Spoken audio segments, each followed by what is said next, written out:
देख लिया?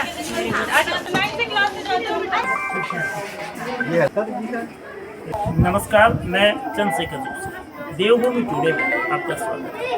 21वीं सदी और डिजिटल दौर, पढ़ने लिखने की प्रवृत्ति, खासतौर पे जो हार्ड बुक्स हैं, किताबों को पढ़ने की प्रवृत्ति में आम तौर पर कमी आ रही है। किताबों का छपना उसी अनुपात में कम हुआ है और किताबों की कीमतों में भी उसी तर्ज पर इजाफा हुआ है। लेकिन कुछ ऐसे संस्थान हैं, कुछ ऐसे प्रकाशन हैं, कुछ ऐसे ट्रस्ट हैं जो पुस्तकों को लोगों को, बच्चों को, युवाओं को, हर आयु वर्ग के लोगों को पढ़ने के लिए प्रेरित करते हैं। और उसमें national book trust of India यानी कि राष्ट्रीय पुस्तक न्यास एक ऐसी ही संस्था है।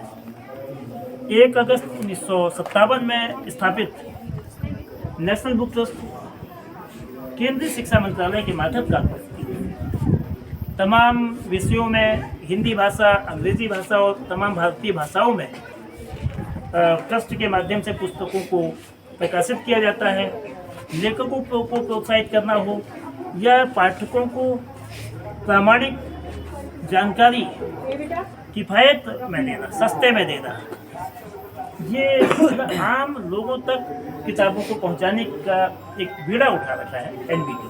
तो आज चंपावत में नेशनल बुक ट्रस्ट का 2 दिनी पुस्तक प्रदर्शनी लगी है। डिस्ट्रिक्ट मजिस्ट्रेट नवनीत पांडे ने इस पुस्तक प्रदर्शनी का इनॉग्रेशन किया। तो हमारे साथ कुछ बच्चे हैं जो किताबों को, जिस बच्चे हाई स्कूल के बच्चे हैं ज़्यादातर और लिखने पढ़ने वाले बच्चे हैं। तो बच्चों, पहले इन पुस्तकों के बारे में जानने से पहले आप ये बताइए, क्या आप लोग मोबाइल में कितना समय लगाते हैं? मोबाइल में ज़्यादा समय देते हैं या बुक्स में ज़्यादा समय देते हैं? मोबाइल में। मोबाइल के कुछ तो फायदे हैं, लेकिन नुकसान फायदे से बहुत ज़्यादा है। आँखों पर असर है, दिमाग पर है और तमाम तरह के और भी साइड इफ़ेक्ट्स होते हैं। तो बुक्स पढ़ने में से परहेज क्यों? मतलब आप लोग अपने टेक्स्ट बुक पढ़ते हैं, तो उसमें क्या डिजिटल माध्यम, मोबाइल, कंप्यूटर, लैपटॉप का भी सहारा लेते हैं? स्कूल में भी प्रोजेक्टर के माध्यम से पढ़ाई होती है। तो अब ये बताइए कि पुस्तक पढ़ना आसान है या डिजिटल माध्यम से पढ़ना आसान है? किसमें ज़्यादा सरल तरीके से समझना है आपको? डिजिटल में क्यों? एनिमेशन।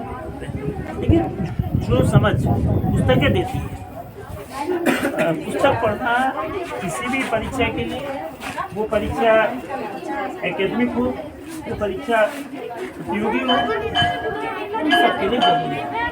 पुस्तकों का ज्ञान गहन ज्ञान होता है, गंभीर ज्ञान होता है, प्रामाणिक ज्ञान होता है।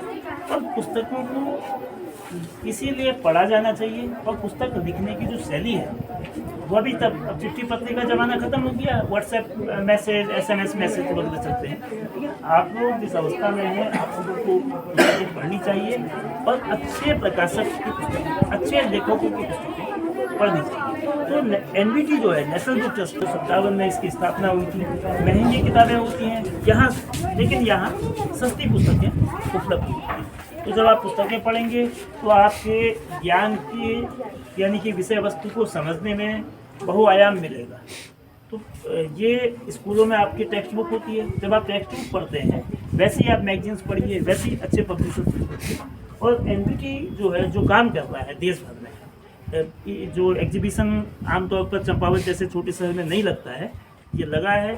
आप लोगों के लिए एक अवसर है और इस अवसर का अपने लिए उपयोगी जो पुस्तकें हैं उसमें किफ़ायत में मिलती है और हो सकता है यहाँ उसमें कुछ डिबेट भी मिले।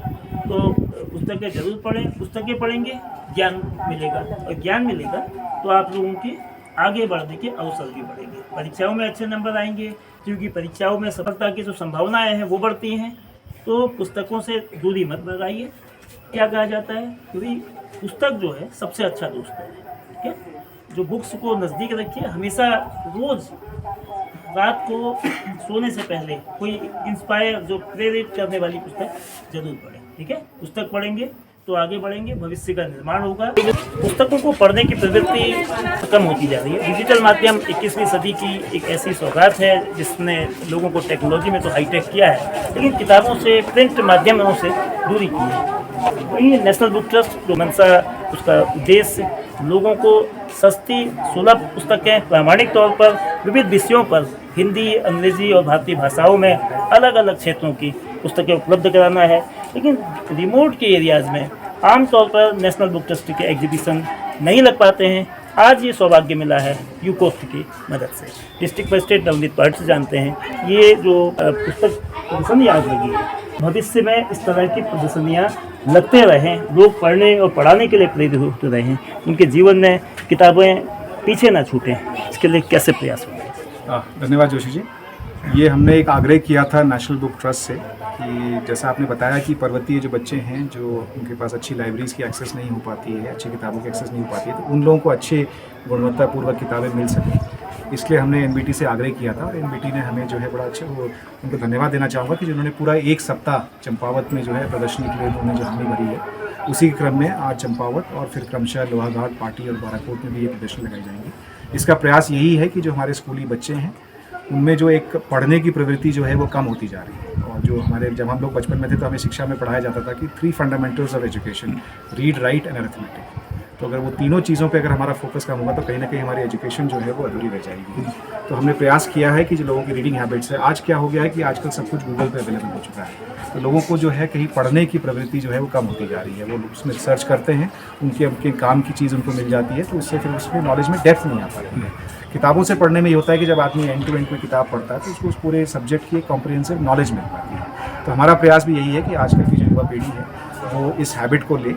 हम लोग इस जो आज हमने प्रयास किया, मुझे बताया गया कि बहुत वर्ष पहले इस तरह की प्रदर्शनियाँ होती थी, काफ़ी सालों बाद आज इसको किया जा रहा है। पर हम लोग का प्रयास रहेगा और अगर हमें एनबीटी का सहयोग मिलता रहा तो हम लोग उसको एक नियमित जो है प्रक्रिया में लाएंगे और अधिक से अधिक बच्चों को जो है प्रेरित कर सकेंगे। मैं अनुरोध करूंगा, हमारे शिक्षा अधिकारी महोदय भी यहाँ पे बैठे हुए हैं, तो उनसे भी अनुरोध रहेगा कि हम कुछ अच्छी किताबें यहाँ से, पुस्तकें जो हैं शॉर्टलिस्ट करके एनबीटी की, वो हम प्रत्येक विद्यालय में ही पहुँचा सकें।